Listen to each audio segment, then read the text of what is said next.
안녕하세요. 책읽기 좋은 날입니다. 지난번 시간에는 제12회 김희종 문학상 수상자 한강의 작별을 소개했는데요. 오늘 소개할 책은 2019년 제13회 김희종 문학상 수상자 호텔 창문입니다. 수상작 편혜영의 호텔 창문은 죄의식이라는 화두 아래 죄 없는 죄의식에 대한 치밀한 성찰을 보여주는 작품인데요.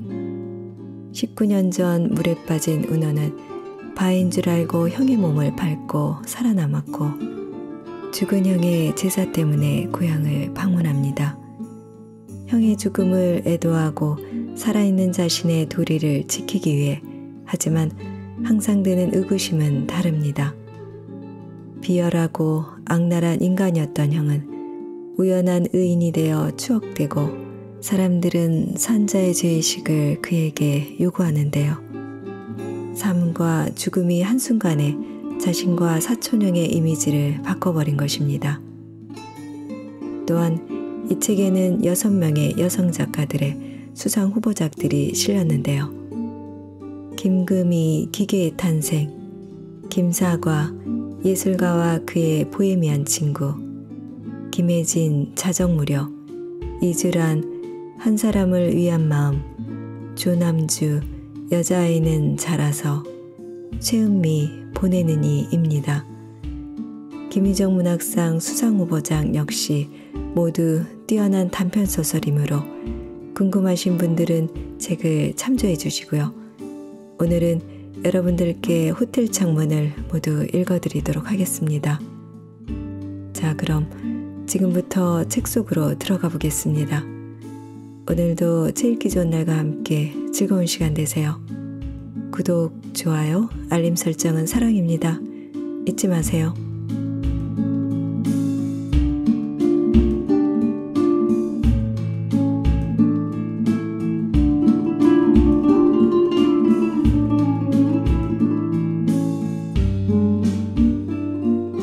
강변에서는 노래대회가 펼쳐지고 있었다. 지방방송국 주최로 휴양객과 주민을 대상으로 한 행사였다. 해마다 성황을 이뤘고 그해도 마찬가지였으나 문제가 있었다. 전날 폭우가 내리면서 곳곳에 웅덩이가 생겼다. 음향시설 일부가 물에 닿으면서 감전을 일으켜 작동을 멈추거나 고장을 일으켰다. 마이크가 꺼지고 반주가 들리지 않는 일이 잦았다. 은호는 형들과 함께 객석에 앉아 있었다. 시시한 행사라는 걸 금세 알 수 있었다. 지루해진 형들은 이내 자리를 떴다. 은호에게는 함께 가자고 하지 않았다. 형들은 은호를 군 식구 취급했다. 충분히 근거 있는 생각이었다. 자신을 따돌리고 형들이 뭘 하는지 은호는 잘 알았다. 형들은 매일 다른 사람의 텐트를 기웃거렸고 밤이 늦어서야 차갑게 식은 몸으로 돌아와서는 은호가 자는지 확인하려고 툭툭 건드렸다. 은호는 자는 척하는 걸 들키지 않으려고 일정한 간격으로 새근거리며 형들이 떠드는 소리를 들었다. 익숙한 노래가 끝나고 형들이 보이지 않을 즈음 은호는 자리에서 일어섰다. 언제나 그랬듯 멀찍이 뒤따를 작정이었다. 은호를 믿고 보내주마. 큰어머니가 형에게 그렇게 말했지만 은호에게 권리를 주었다는 뜻은 아니었다.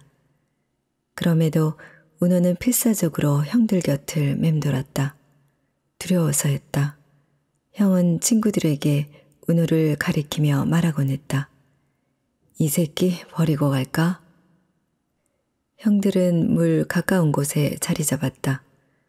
어디서 구한 건지 돗자리를 깔고 누워 있었다. 형들이 이곳에서 하는 일은 대부분 그랬다. 무리 중 누군가를 놀리며 낄낄거리거나 남의 텐트를 돌며 희롱하고 물건을 빼앗았다. 한가하게 술을 마시거나 누워서 담배를 피웠다. 은호는 금세 형들 눈에 띄었다. 어이, 애새끼, 또 몰래 따라왔냐? 형들 중 하나가 말했다. 형은 친구들의 그런 말에도 주의를 주지 않고 쳐다만 봤다. 은호는 눈치껏 굴었다. 형들로부터 멀어져 혼자 물가로 갔다. 강은 여느 때와 달리 한산했다. 다들 무대를 보러 몰려간 탓이었다.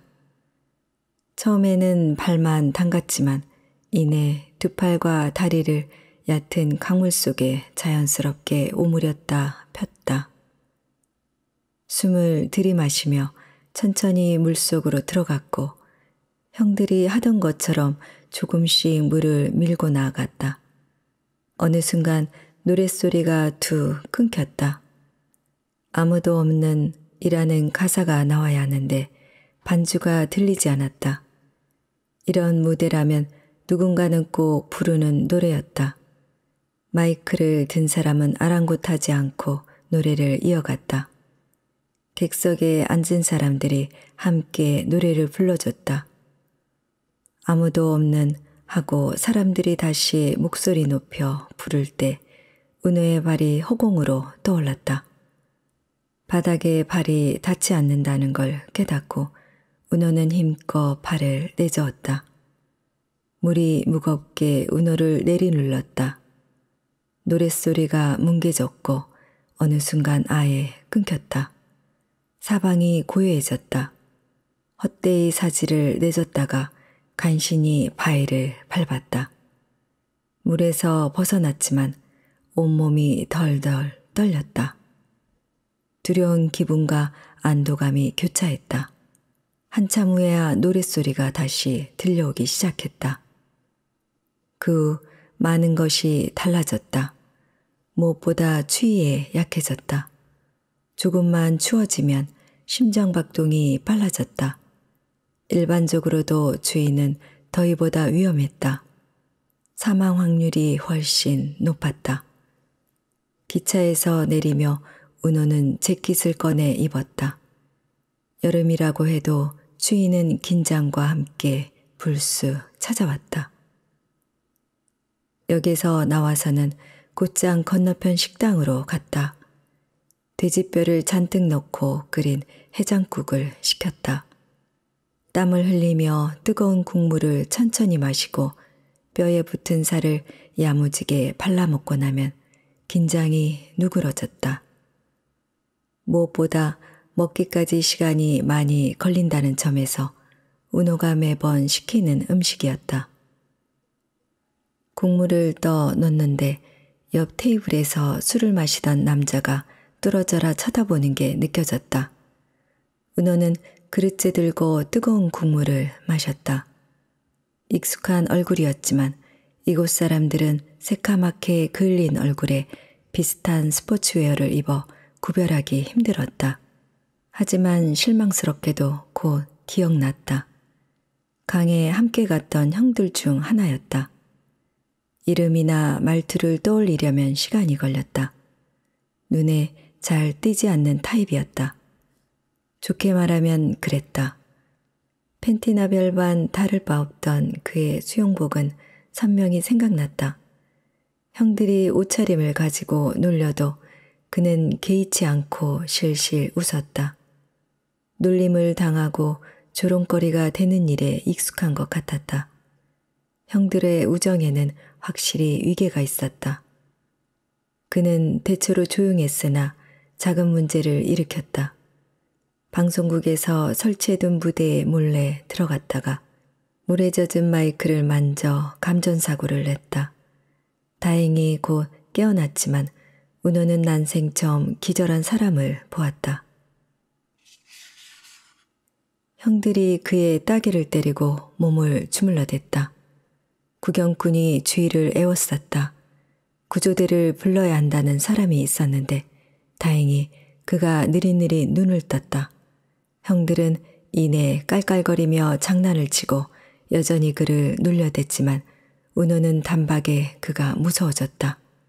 그는 이미 죽은 사람 같았다. 얼굴이 헬쑥하고 표정이 멍했다. 눈을 감고 축 늘어져 세상을 떠난 듯 누워있는 모습이 잊히지 않았다. 은호는 돼지뼈를 쥐고 살을 쪽쪽 빨았다. 그가 숟가락을 내려놓고 이쑤시개를 물며 자리에서 일어섰다. 그러고는 은호 맞은편 의자를 질질 소리나게 빼더니 양해도 구하지 않고 앉았다. 많이 컸네. 술 냄새가 났다. 해장국도 먹을 줄 알고 그새 어른이 다 됐네 꼬맹이. 은호는 돼지뼈를 내려놓았다. 어차피 시간이나 때울 셈으로 고른 음식이었다. 손을 냅킨에 닦은 후 그를 똑바로 쳐다봤다. 이제 40 초반일 텐데 훨씬 나이 들어 보였다. 그때와 비슷해 보이기도 했다. 세상을 뜬 것 같은 얼굴을 하고 있다는 점에서. 단지 이곳에 계속 산다는 것 때문에 그렇게 보일 수도 있었다.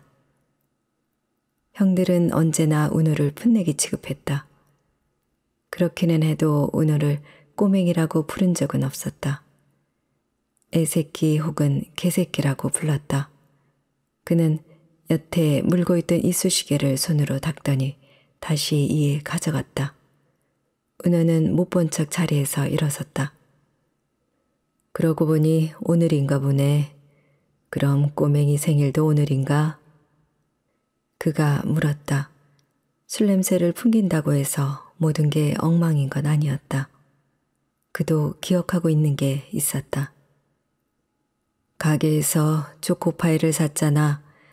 담배를 초록 꽂고. 그가 자신을 놀리던 형들처럼 웃었다. 낄낄거렸다. 맞기도 하고 틀리기도 했다. 담배는 있었다. 줄을 대신하기 위한 건 아니었다. 형들은 언제나 담배를 피웠다. 초코파이는 없었다. 대신 지포나 새우깡 같은 게 있었다. 형이 종이컵에 술을 따라줬다. 생일이라 특별히 주는 거야. 은호는 단번에 마셨다. 형들이 박수를 쳐주었다. 형은 집안 내력이라고 했다. 생일은 아니었다. 형이 군 식구를 데려온 게 민망한지 친구들에게 그렇게 둘러댔다. 부모의 허락을 받기 위해서나 용돈이 필요할 때 형은 자주 은호를 써먹었다. 형은 그간 미덥지 못한 일을 많이 했다. 학교에서 몇 가지 문제를 일으켰다. 아침에 가방을 들고 나섰지만 학교에 가지 않을 때가 있었다. 밤늦게 돌아왔지만 자습을 하거나 보충 수업을 하고 온 것은 아니었다. 골목에 몸을 숨기고 있다가 아이들이 지나가면 건들거리며 나타났다. 그러다 보면 누군가를 위협하고 때려야 할 일도 생겼다. 싫은 소리를 하는 선생에게 대들다 발길질도 했다. 퇴학 결정을 번복하려고 큰아버지는 담임 앞에서 무릎을 꿇었다. 식당을 나서는데 큰어머니에게 전화가 걸려왔다. 은호는 발신인을 확인하고 전화기를 그대로 주머니에 넣었다. 아직도 오는 사람이 있어? 그가 뒤따라 나오며 은호에게 물었다. 한때 큰어머니는 강에 함께 갔던 형의 친구들을 불러 모았다. 몇 해인가 그녀의 뜻대로 되었다. 형들은 몸에 맞지 않는 검은 재킷을 입고 사진 속 형을 쳐다보며 일렬로 섰다. 입학식 날 전문 사진사가 찍은 사진이었다. 형은 덩치 큰 큰어머니와 큰아버지 사이에서 짓눌린 채 교복 차림으로 웃으려 애쓰고 있었다. 큰어머니는 평소에 그 사진을 벽에 걸어놓았고 제삿날에는 상위에 올려두었다. 그 사진에 절을 할 때마다 은호는 큰어머니나 큰아버지가 죽은 게 아님을 상기해야만 했다. 얼마 지나지 않아 형들은 오지 않게 되었다. 그들은 한참 바쁜 시기를 지나고 있었다. 다른 도시에 대학에 갔고 군대에 갔다. 외국어를 배우기 위해 다른 나라로도 갔다. 죽은 친구가 있지만 살아있는 친구가 훨씬 많다는 걸 알게 됐다. 대학도 가지 않고 외국도 가지 않아 계속 이곳에 남은 그가 비교적 오래 왔지만 어느 해부터인가 나타나지 않았다. 은호는 그러지 못했다. 처음에는 아버지와 함께 큰 집에 갔고 성장한 후에는 혼자서 갔다. 대학을 졸업한 해에 건축회사의 인턴 사원으로 채용되어 몹시 바빠졌다. 정규직 전환을 두고 여러모로 시달렸다. 죄송하다는 은호의 말에 큰어머니는 자상한 목소리로 괜찮다고 했지만 다음 날 아침 일찍 회사 앞으로 찾아왔다. 근처 식당에서 함께 이른 점심을 먹었다. 큰어머니는 별것 아닌 말에 크게 울음을 터뜨렸고 점심시간이 지나도 자리에서 일어나지 않았다. 한잔 하고 갈래? 그가 물었다. 은호는 가봐야 한다고 대답했다. 그저 인사로 한 말이라는 듯 그가 아쉬운 표정 없이 손을 내저었다. 은호는 일단 그와 멀어질 작정으로 역 쪽으로 걸었다. 얼마 가지 않아 흰 연기가 나는 게 보였다. 심상치 않은 일이 벌어진 것 같았다. 연기 때문이 아니라 웅성거리며 몰려가는 사람들 때문에 그런 생각이 들었다. 은호는 그들을 따라가 봤다. 역 뒤편에는 한때 번성했으나 지금은 명맥만 유지하고 있는 유흥업소가 모여 있었다. 연기는 그 골목의 허름한 호텔에서 퍼졌다. 은호가 가까이 갈 즈음에는 연기가 흙먼지처럼 누래지더니 거대한 뭉치로 솟아올랐다. 소방대와 구조대가 오고 있는지 긴급 상황을 알리는 소리가 들려왔다. 수월하게 진입하기에 도로 상황이 좋지 않았다. 이면도로이고 주차된 차가 많았다. 수도관 공사를 하느라 헤집어 놓은 도로 중앙에는 널찍한 가림막도 쳐져 있었다. 주차된 차를 빼라는 소리가 들렸으나 차 주인들은 좀처럼 돌아오지 않았다. 차 주인보다 견인차가 먼저 도착했는데 그들도 진입하지 못해 애를 먹었다. 그러는 동안에도 연기와 불길은 호텔 전체를 휘감았다. 누런 연기 아래로 오렌지색 불길이 피어오르고 있었다. 건물 목조부가 갈라지는 소리가 났다. 호텔은 리모델링 예정으로 지금은 영업을 하지 않는다고 했다. 다행히 직원과 투숙객이 없다는 뜻이었다. 사상자는 없겠지만 불길이 옆 호텔로 옮겨붙을 가능성이 있었다. 소란을 알아채고 그 호텔 투숙객들이 빠져나오기 시작했다. 구경꾼들은 호텔 출입구를 지켜보며 얼굴을 가린 숙박객이 단정치 못한 차림으로 나올 때마다 소리 죽여 웃었다. 한때 은호는 이 동네를 기웃거렸다. 이곳에서 어린 시절을 보낸 아이라면 대개 그랬다. 대낮에 숙박초는 사람이 없어 썰렁했지만 커튼으로 가려진 창을 보는 것만으로 야릇한 기분에 사로잡혔다. 간혹 친구를 떠밀어 호텔 현관 안으로 밀어넣고 문고리를 꽉 붙들어 나오지 못하게 하는 것. 그게 초등학생이던 은호가 할 수 있는 유일한 장난이었다. 간신히 길을 만들어 사다리차가 먼저 도착했다. 사다리차에 비해 차폭이 넓은 살수차는 골목길을 빠져나오지 못하는 모양이었다. 사다리 설치를 하는 동안 호텔에서 구조물 떨어지는 소리가 들리고 불길이 더욱 크고 붉게 피어올랐다. 불똥이 떨어질 때마다 구경하던 사람들이 일제히 탄성을 내질렀다. 얼마간 시간이 걸린 후 살수가 시작됐다. 살수 초반에는 변화가 없더니 붉은 빛이 서서히 잦아들고 검은 연기가 피어올랐다. 구경꾼들이 떠드는 말을 들어보니 주인은 호텔이 이 지경이 되도록 모습을 드러내지 않았는데 그게 불이 날 줄 미리 알고 있어서라고 했다. 이왕 리모델링을 할 바에야 화재 보험료를 타는 게 낫다고 빈정거리는 소리도 들렸다. 연기가 잠깐 비켜간 사이 은호는 5층 끝방에 누군가 어른거리는 것을 보았다. 그 사람은 자신이 갇혔음을 알려주려는 듯 창가에 가까이 서 있었다. 손을 흔들거나 몸을 움직이지 않아 일지 눈에 띄지 않은 모양이었다. 은호가 다급하게 옆 사람에게 말했다. 저기 좀 보세요. 5층이요. 사람이 있는 것 같아요. 어디요? 옆 사람이 은호의 손끝을 따라 시선을 돌렸다.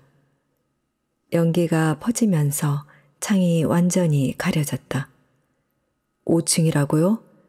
호텔은 검은 연기에 휩싸였다. 옆 사람이 이번엔 자신의 일행에게 5층에 사람이 있다는데 봤느냐고 물었고 그걸 들은 사람은 깜짝 놀라서 안에 사람이 있답니다 하고 크게 소리쳤다. 사람들이 술렁대자 그 사람이 5층이라고 반복해서 외쳤다.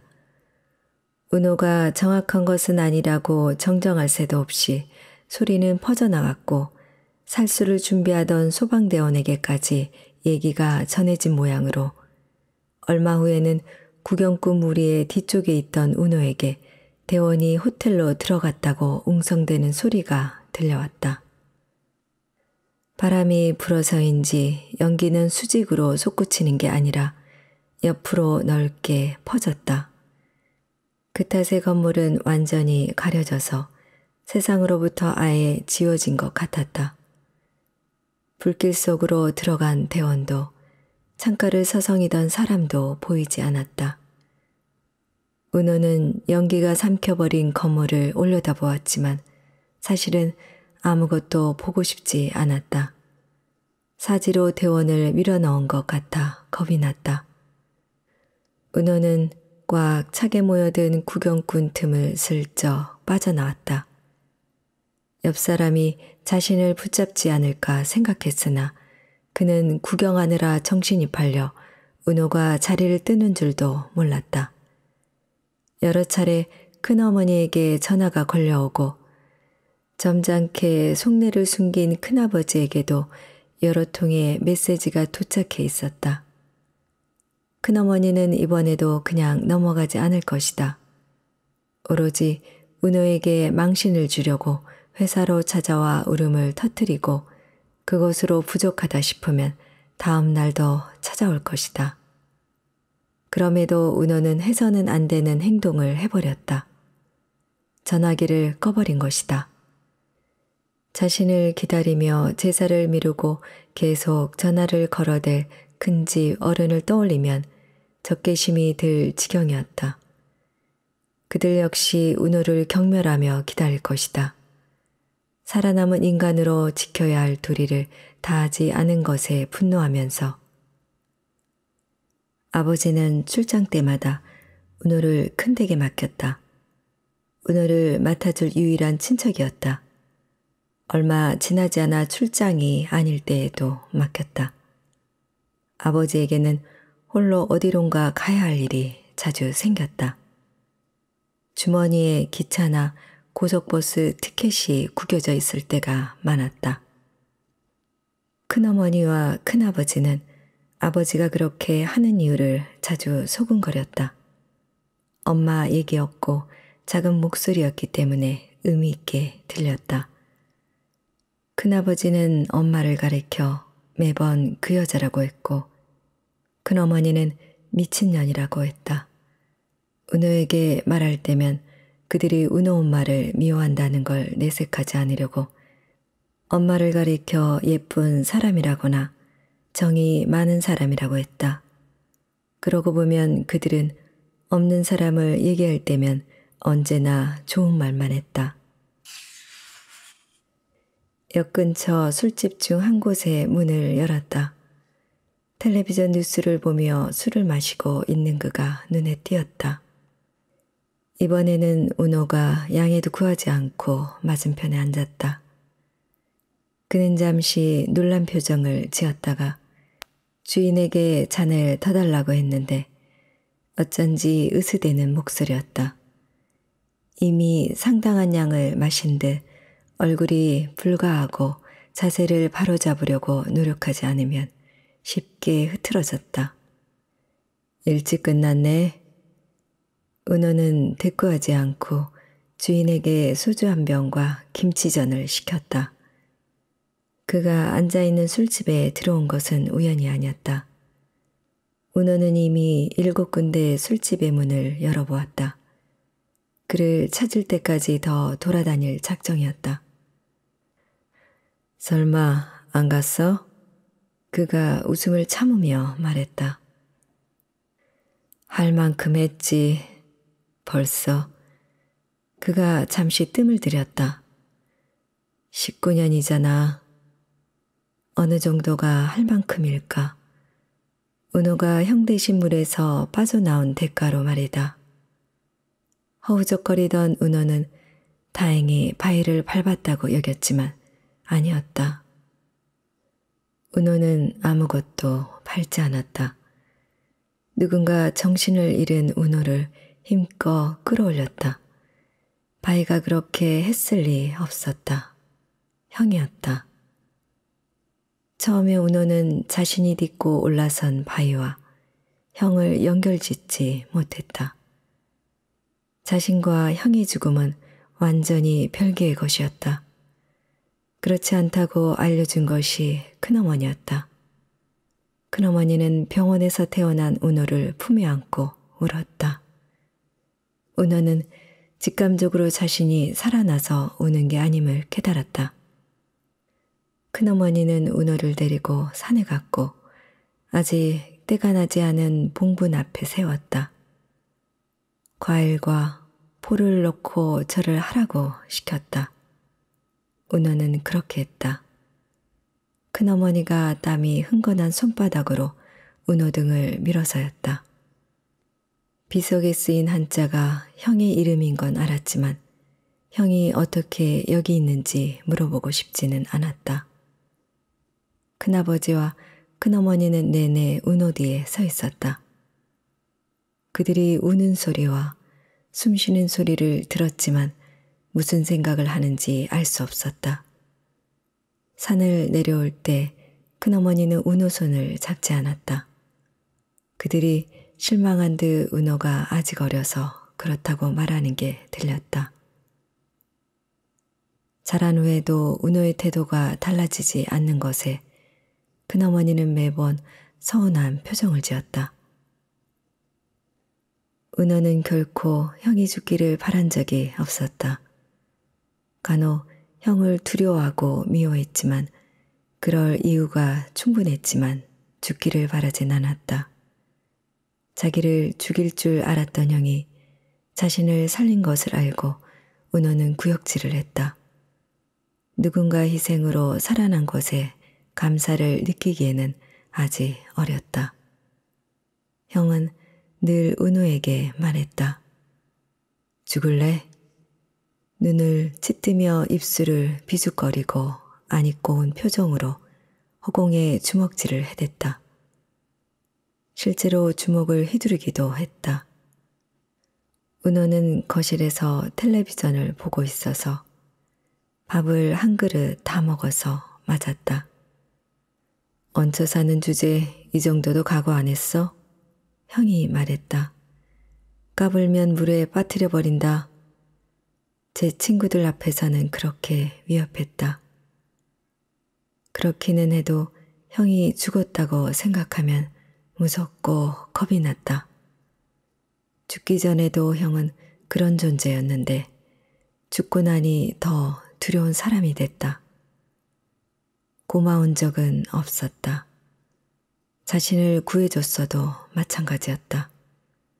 형이 자신을 살린 걸 생각하면 언제나 의아한 기분이 들었다.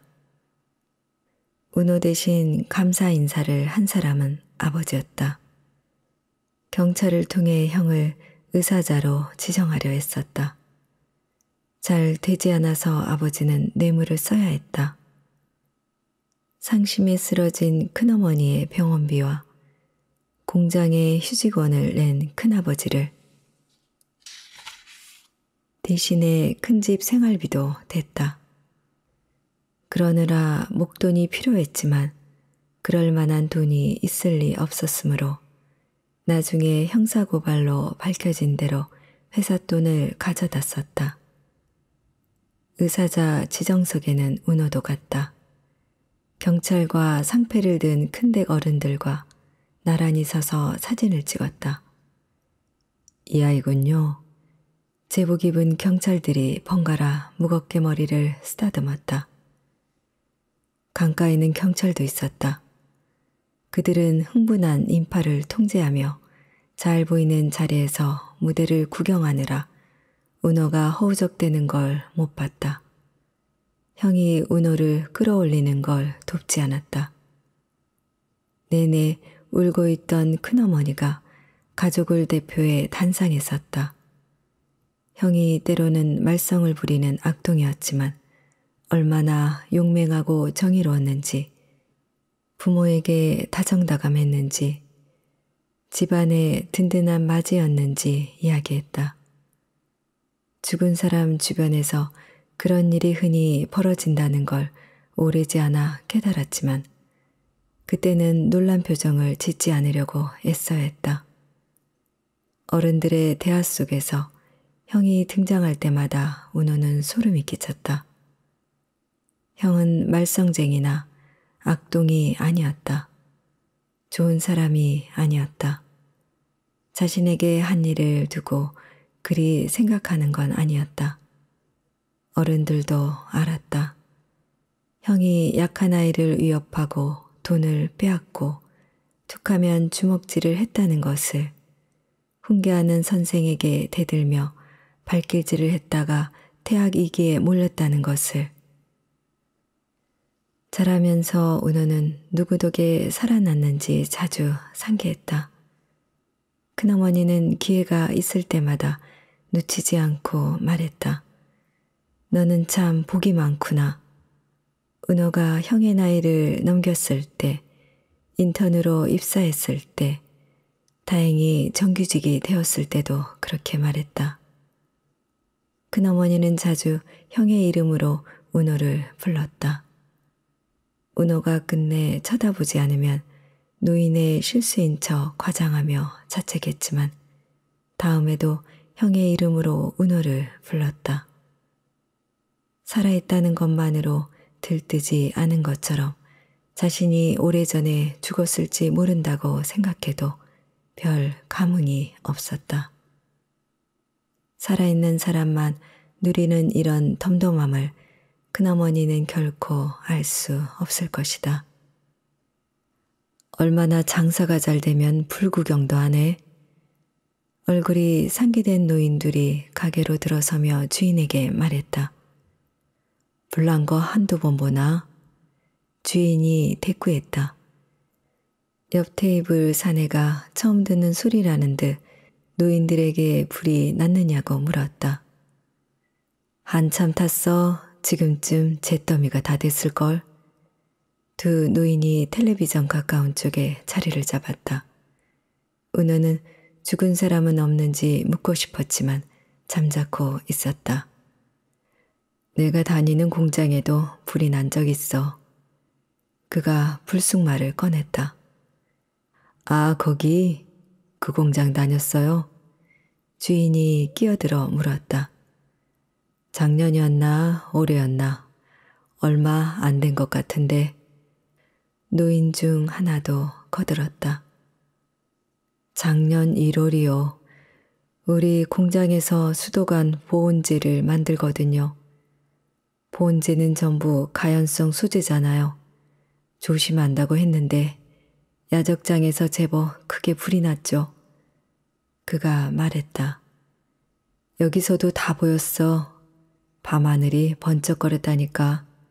공장 뒤에 바로 산이 있잖아. 산 쪽으로 옮겨 붙는 줄 알고 시장 사람들도 다 나와서 쳐다봤지. 주인이 대꾸했다. 불이 왜 났어요? 옆 테이블 사내가 물었다. 자연발화래요. 그가 대답했다. 자연발화? 저절로 불이 붙었단 소리예요? 그렇대요. 그래서 누가 죽었어? 이번엔 노인 중 하나가 물었다.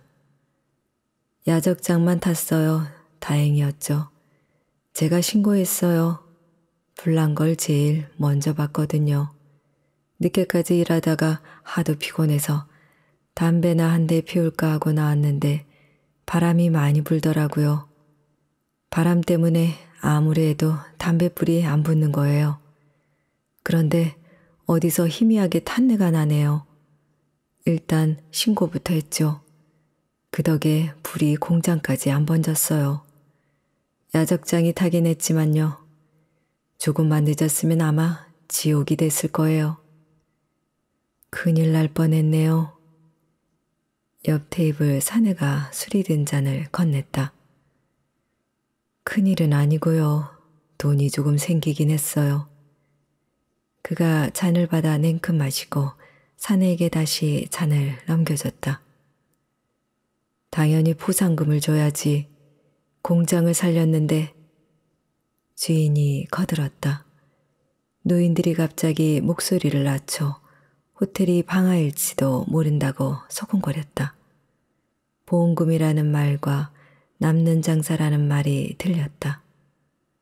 그가 잠자코 술을 마시다가 작게 중얼거렸다. 퇴직금을 받았어. 잘렸거든. 주인과 노인은 몇 해 전 시장에서 있었던 화재와 그 화재로 불길에 재산을 몰수당한 사람, 보험료로 다른 곳에 가게를 낸 사람들 얘기를 하고 있었다. 옆 테이블 사내도 일행이나 된 듯 함께 떠드느라 그의 말을 듣는 사람은 없었다. 왜요? 은호가 물었다. 대꾸할 사람이 있다면 잠자코 있었을 것이다. 그가 뉴스를 쳐다보다가 퉁명스럽게 대꾸했다. 공장에서 담배 피우지 말라고 사장한테 계속 경고를 받았거든. 불똥 하나만 튀어도 다 타니까 당연한 얘기지만 그게 맘대로 되나? 은호가 고개를 끄덕였다. 사장 말대로 내가 담배를 끊었으면 공장이 다 타버렸을 거야. 담배 피우러 안 나갔으면 신고도 못했을 테니까. 그런데도 사장은 내가 불을 낸 것처럼 굴었어. 담뱃불을 그리로 던졌다고 몰아세웠지. 화재 원인이 밝혀질 때까지 날 아주 들들 볶았어. 자연발화로 판정이 났어도 안 믿어줬어. 억울하네요. 그렇지도 않아. 네? 잘 모르겠어. 내가 담뱃불을 껐는지 꽁초를 그리로 던졌는지 아닌지. 불도 붙이기 전이라면서요. 그거야 그렇지. 2대째 담배에 불을 붙이기 전이었으니까 경찰하고 사장한테 이미 한 대 피운 얘기는 안 했지만 거짓말을 했네요. 거짓말은 아니지. 몇 대째였냐고 묻지는 않았잖아. 불도 안 끈 꽁초를 던져버린 거예요? 그랬으면 아직까지 감옥에 있겠지. 자연 발화래도 그래. 이미 화재에서 관심이 멀어진 손님들은 텔레비전에서 나오는 건강 정보 프로그램을 보며 술을 마셨다. 패널 여럿의 당뇨 검진 결과가 번갈아 화면에 비쳤다. 불이 번지니까 말이야. 내가 담뱃불을 끄기는 했는지 그걸 어디에 버렸는지 정말 야적장 쪽으로 던졌는지 하나도 기억이 안 나고 겁만 나는 거야. 아무튼 자연 발화라니까 거짓말은 했지만 거짓은 아니게 됐어. 지금은 끊었어요?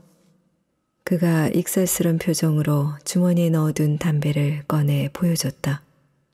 일단 시작한 일을 끝내는 게 얼마나 어려운 줄 알아? 그나저나 뭘 하고 있었어? 불구경이요. 불구경하느라 제사를 놓쳤단 말이야. 그가 호탕하게 웃었다.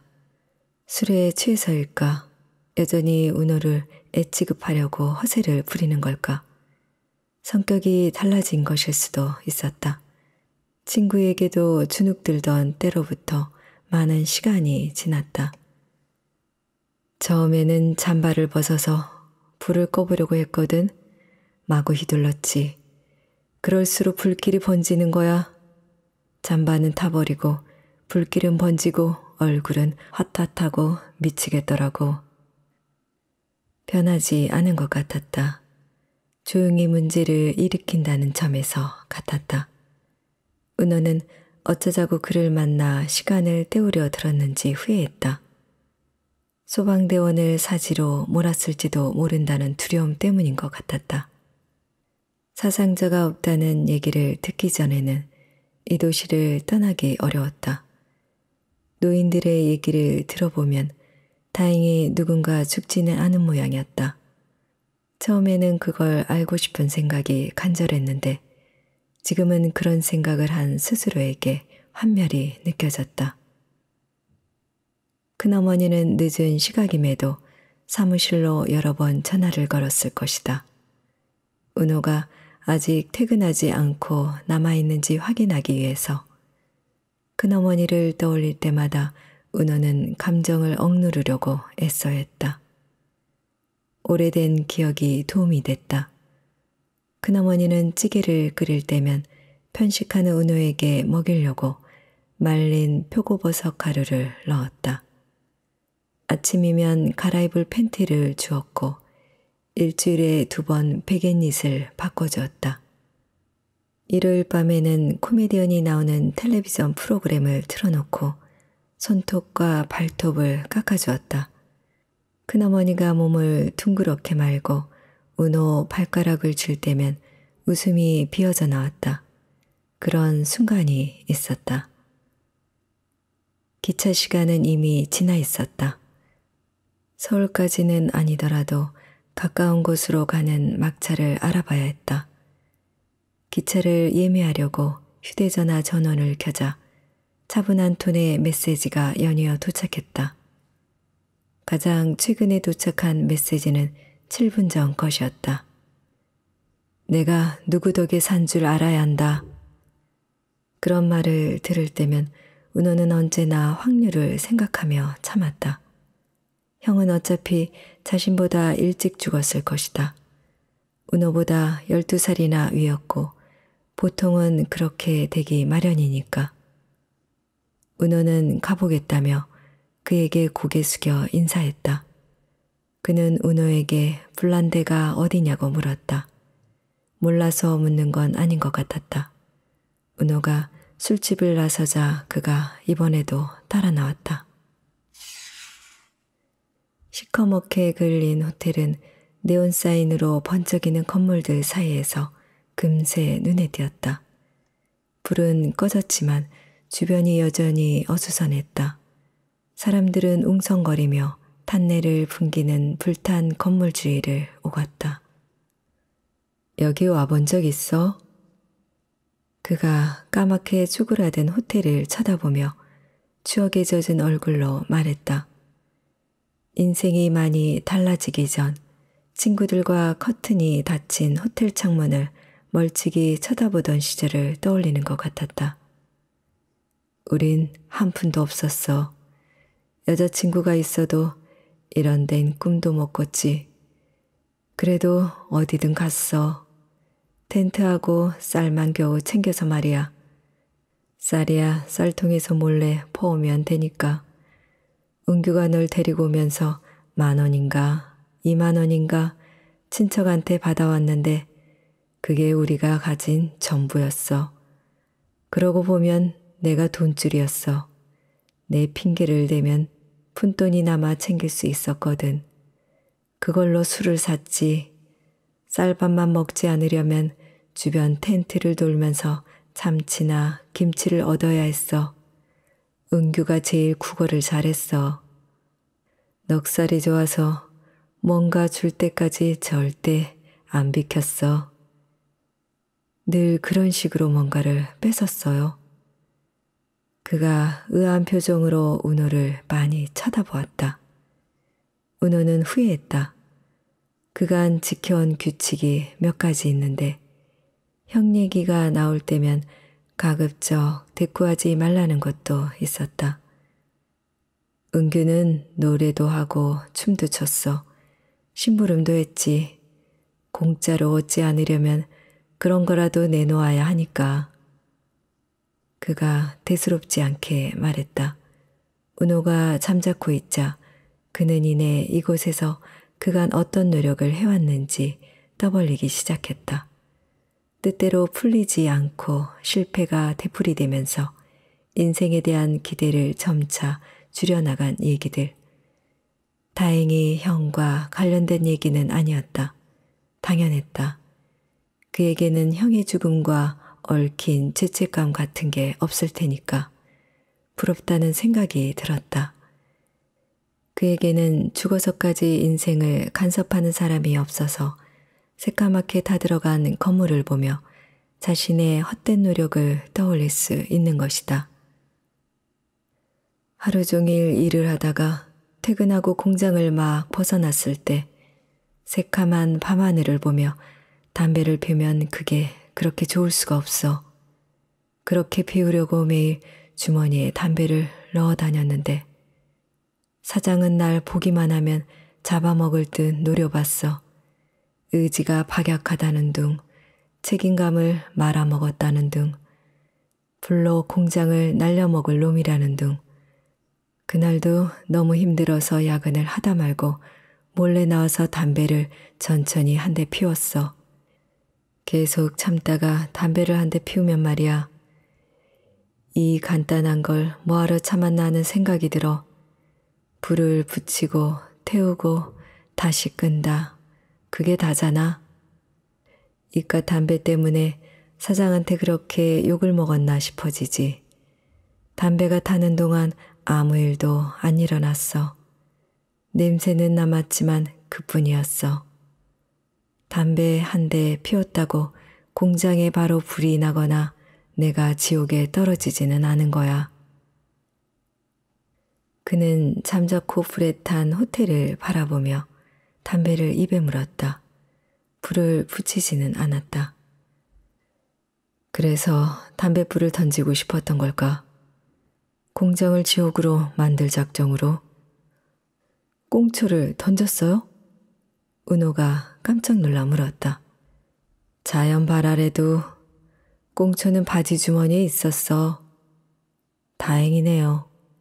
하지만 주머니에 있던 건 전날 피운 담배일 수도 있잖아. 그가 은호를 쳐다보았다. 자연 발아라면서요. 은호가 씨 웃으며 대꾸했다. 물론 그렇지. 그런데도 내가 불을 제대로 안 끈 꽁초를 던져서 공장에 불이 났다는 생각이 들어. 자책하지 마세요. 자책이 아니야. 그렇게 생각해야 후련해. 죽자고 고생하더니 기어이 불이라도 냈구나 생각해야 겨우 기분이 나아져. 그가 담배를 다시 집어넣더니 은호에게 기차 시간이 얼마나 남았느냐고 물었다. 이미 늦었지만 은호는 지금 역으로 가면 된다고 말했다. 그가 앞장서서 역 쪽으로 걸음을 옮겼다. 이쑤시개 쓰지 말아요. 노인처럼 굽은 그의 등을 보며 걷다가 은호가 불쑥 말했다. 왜? 그게 얼마나 시원한데. 이쑤시개 때문에 죽는 사람이 번개 때문에 죽는 사람보다 많아요. 그가 은호를 돌아보며 이쑤시는 신용을 했다. 은호는 그를 따라 제게 걸음으로 계속 얘기했다. 화재로 인한 사망자보다 길거리를 보행하다 죽는 사람이 더 많다고. 그런 관점에서 보자면 뱀이 테러리스트보다 위험하다고 얘기해줬다. 숨이 찼지만 쉬지 않았다. 그가 의아한 표정으로 자신을 보며 멈춰선 것도 개의치 않았다. 내친김에 상어보다 나무에서 갑자기 떨어지는 코코넛을 조심하는 게 낫다는 얘기도 해줬다. 그는 별난 농담이라는 듯 헛웃음을 지었다.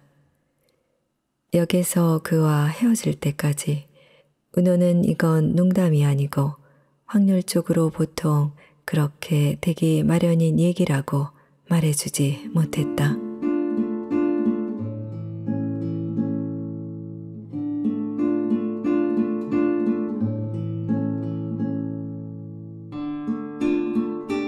제 읽기 좋은 날 오늘은 호텔 창문을 보내드렸습니다. 감사합니다.